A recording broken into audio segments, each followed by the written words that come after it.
நல்லா இருக்கீங்களா? நான் நல்லா இருக்கேன். இன்றைக்கி என்ன செய்ய போகிறோம்னா, செட்டிநாடு சமையலில் ஒரு சிக்கன் கிரேவி தாங்க செய்ய போகிறோம். அதுக்கு ஒரு 1/2 கிலோ சிக்கன் எடுத்து கழுவி க்ளீன் பண்ணி வச்சுருக்கேன். இப்போது இதுக்கு தேவையான மசாலாலாம் போட்டு நல்லா ஊற வச்சுக்கலாம். இதுக்கு 2 டீஸ்பூன் காஷ்மீர் மிளகாத்தூள், 1.5 டீஸ்பூன் மஞ்சள் தூள், 1 டீஸ்பூன் கரம் மசாலா. இப்போது இது எல்லாத்தையும் அதில் போட்டுக்கலாம்.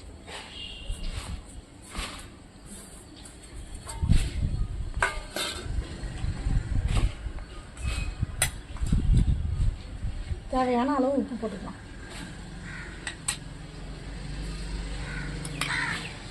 ஒரு 2 டீஸ்பூன் அளவு தயிர் போட்டுக்கலாம்.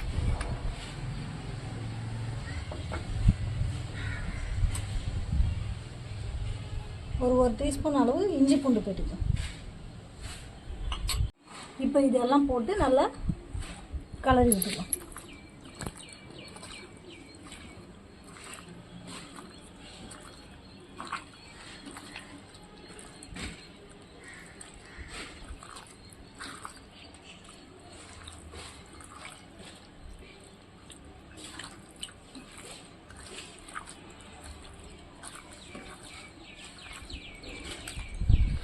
இந்த கிரேவி செய்கிறதுக்கு இந்த மாதிரி கறி அந்த மாதிரி பீஸ் இது மாதிரி ரெடி பண்ணிக்கங்க. திட்டமான பீஸ் ரொம்ப பெருசாக இருக்கக்கூடாது, சின்னதாக இருக்கக்கூடாது. இந்த அளவில் பண்ணி வச்சுக்கங்க. இப்போ இந்த மசாலாலாம் போட்டாச்சு. இந்த மசாலாலாம் போட்டு ஒரு 10 நிமிஷம் நல்லா ஊறட்டும்.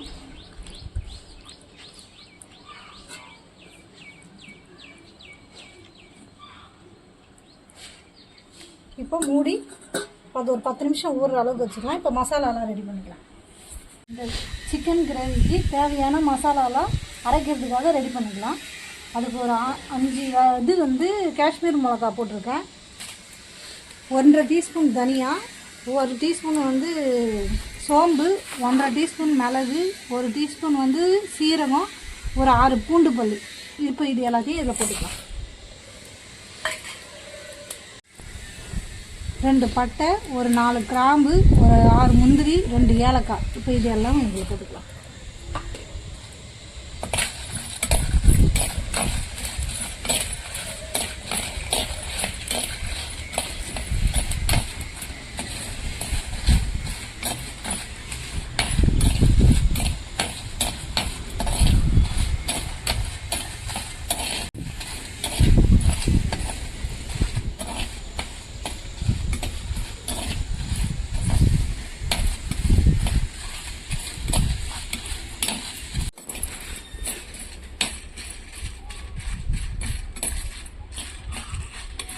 இந்த அளவுக்கு வறுந்து வந்தால் போதும். தனியா இந்த மிளகாலாம் இந்த அளவுக்கு வறுந்துட்டோன்னே இந்த திட்டத்துக்கு நம்ம இறக்கலாம்.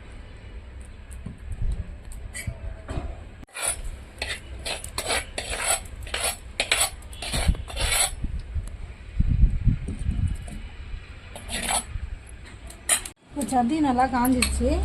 இப்போ என்ன பண்ணுறோம், ஒரு 100 கிராம் எண்ணெய் ஆயில் ஊற்றிக்கலாம்.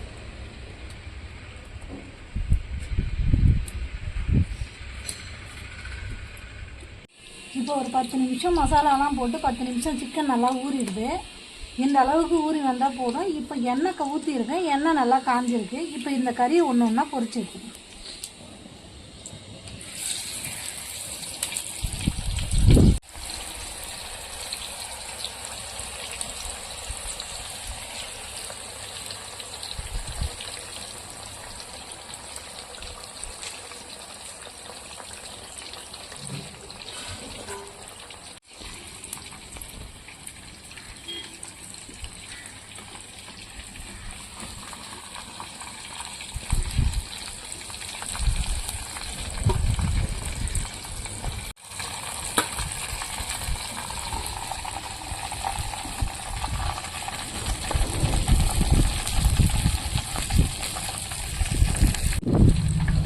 கறியை நல்லா பொரித்து எடுத்தாச்சு.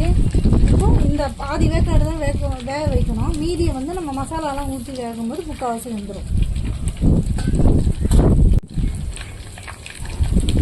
இப்போ மீதி இருக்கிற சிக்கனையும் போட்டு பொரிச்சு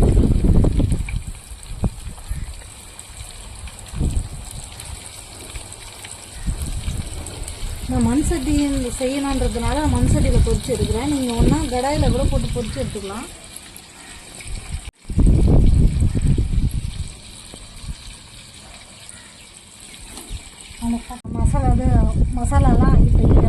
தண்ணி ஊற்றி மிக்சியில் அரைச்சிக்கின்னு வந்துடலாம். இப்போ நம்ம அதில் வந்து கொஞ்சமாக கொத்தமல்லி தழையும் புதினாவும் போட்டுக்கிறோம். இதுலேயே கொஞ்சம் ஒரு 4 கொத்து கருவேப்பிலை போட்டு அரைச்சிக்கலாம். ஏன்னா கருவேப்பிலை போட்டு அரைக்க போகிறேன்.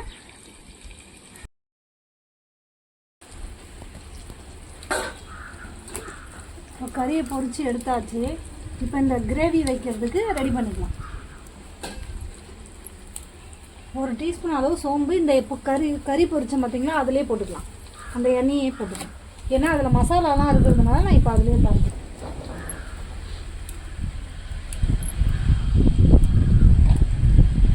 ஒரு 200 கிராம் சின்ன வெங்காயத்தை எடுத்து உரித்து பொடியாக கட் பண்ணி வச்சுக்கிறேன். இப்போ இந்த வெங்காயத்தை இதில் போட்டுக்கலாம்.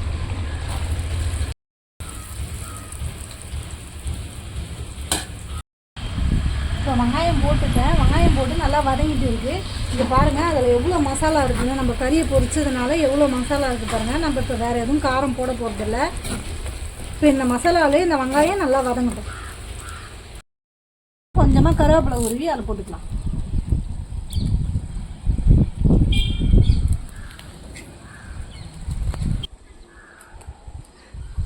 இப்போ ஒரு 100 கிராம் தக்காளி எடுத்து, மீடியமான சைஸில் 100 கிராம் இருக்கும் தக்காளி எடுத்து கட் பண்ணி வச்சுருக்கேன். இப்போ இந்த தக்காளியை இந்த மசாலாவில் போட்டுக்கோம்.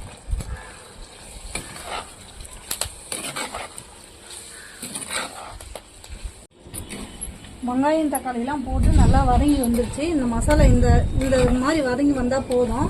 நல்லா வதங்கிடுச்சு. இப்போ நம்ம மிக்ஸி ஜாரில் அரைச்சி எடுத்தோம் பார்த்தீங்களா மசாலா, இப்போ இதில் போட்டுக்கோம்.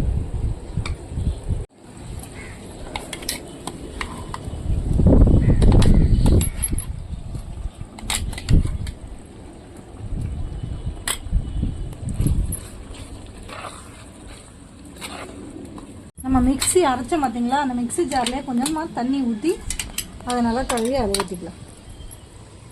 இதுக்கு மேலே தண்ணியெலாம் ஊற்ற போகிறதில்ல. இதான் இப்போ இந்த மசாலாலாம் போட்டு நல்லா கொஞ்சம் ஒரு 10 நிமிஷம் நல்லா கொதிக்கிட்டோம். தேவையான அளவு உப்பு போட்டுக்கலாம். ஏன்னா ஏற்கனவே சிக்கனில் வேறு உப்பு போட்டு நல்லா நம்ம பொரிச்சு எடுத்துருக்கோம். அதனால் தேவையான அளவு மட்டும் உப்பு போட்டுக்கலாம். இப்போ நம்ம கறியை மசாலா போட்டு பொரிச்சு எடுத்த கறியை வந்து இப்போ இந்த மசாலா நல்லா கொதிச்சு ரெடி ஆகிடுது. இப்போ இதில் போட்டுக்கலாம்.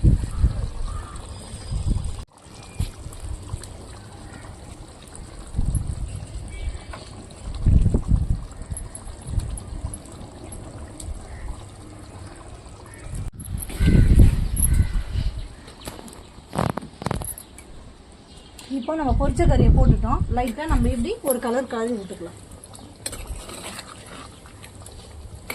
சிக்கன் போட்டு ஒரு 10 நிமிஷம் ஆயிடுச்சு. இங்கே பாருங்கள், இந்த அளவுக்கு கிரேவி பாருங்கள் எவ்வளோ சூப்பராக வந்திருக்குங்க.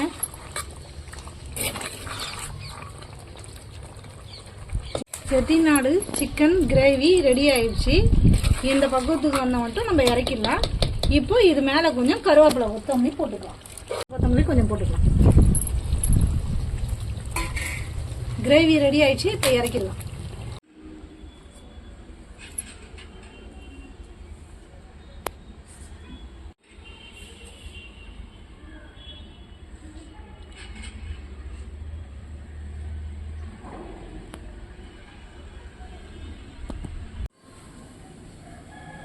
Notice.